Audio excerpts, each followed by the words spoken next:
You make people in the Toastmasters life as your associates, as your allies. You cling to them, you try to seek their advice, you consult with them, and you follow their footsteps many times. As a Toastmaster in 6 countries, I met hundreds of good friends all over the world, and those friends are very dear to me. I use that friendship as a rare gift of God. To me, friendship is like a Chinaware. As a Toastmaster, I've been an area governor for 5 times. I've been a division governor 2 times. I've been a district public relation officer. I've been a lieutenant governor marketing. I've been a lieutenant governor education training. Then I became a district governor. Throughout the tenure of nearly 16 years of my district officer's position, I was associated with a friend called John Martin. John Martin helped me, guided me, protected me, advised me. And if it is not for John Martin, I would not have been half successful as I am today. John Martin was a special person.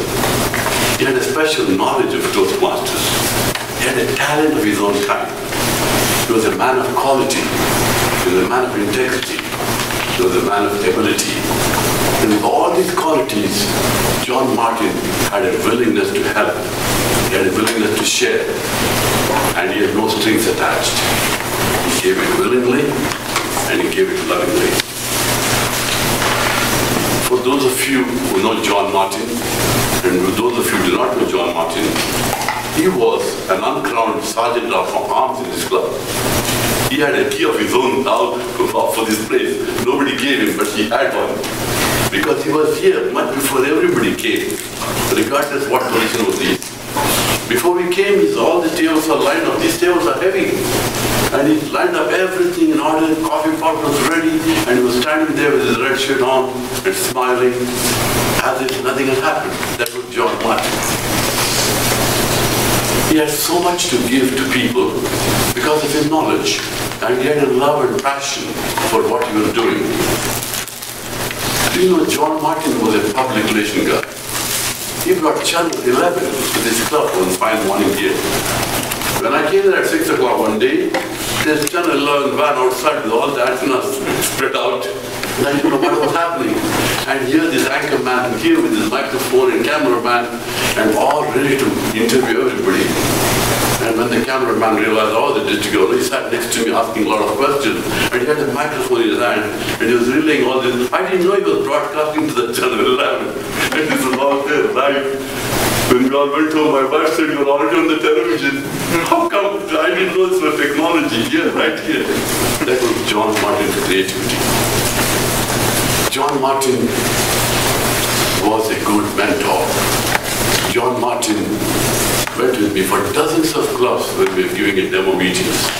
In every meeting John Martin attended, we succeeded in a club. John Martin had a methodology in doing. When the demo meeting was over, he had all the paperwork ready, he had all the rules and conditions ready, he had all the manuals ready to give to the club officials. So everything was cut and dried. When we went home, we had a club in our hand. Dozens of clubs in this district were created by the ability and by the stewardship of John Martin. John Martin also created one time a big banquet in Galveston at Hotel Galvez or San Luis. That banquet was led by nearly 300 people. That banquet was unusual of its own kind because we had 6 champions of the world of Toastmasters under one roof at one time.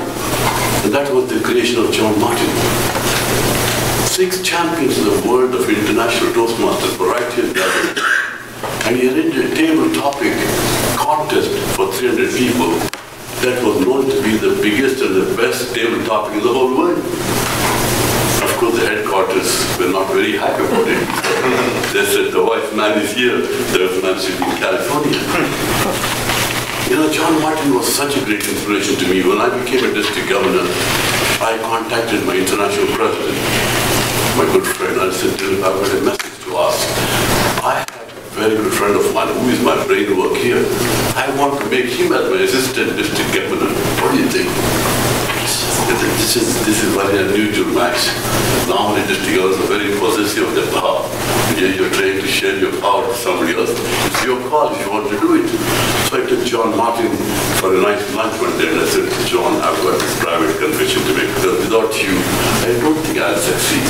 I want you to be my assistant district governor. He looked at me and said, give me a few days, I'll think it over. And he told me, Max, I've decided to be not your assistant district governor, but I want me to be your district DTM mentor. I said, done. That's what I want. And I made him a district DTM mentor for the first time. And for that year, he created 25 DTMs in my district. Ladies and gentlemen, 25 DTMs like 25 PhDs in our district, with knowledge, with vision, with wisdom, with leadership. And that was John Martin. At the end of the year, I became the distinguished district governor, ranked number 7 in the whole world. And I told John, this is because of you. Asked me, who are we? In this world, what are we? When we are on a journey, if I'm not accompanied by friends like you, where do we go? That was John Martin. Just a couple of weeks ago, we had a roasting and toasting ceremony in honor of John Martin. I didn't know that John Martin was sick. All of a sudden, I've been called for roasting and toasting, and I said to the person, what's happening? Is it his anniversary or birthday? Is he 50 years old, 75 years old? Well, don't you know? I said, I don't know. Don't you know that John Martin is dying?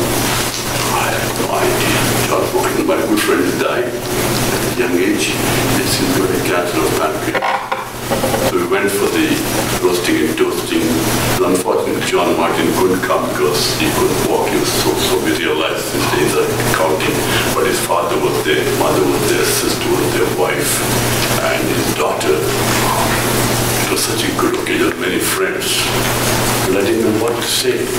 So before I went, I made a beautiful plaque, gold-plated plaque with the names engraved. When I said, Dear John, I would like you to know that you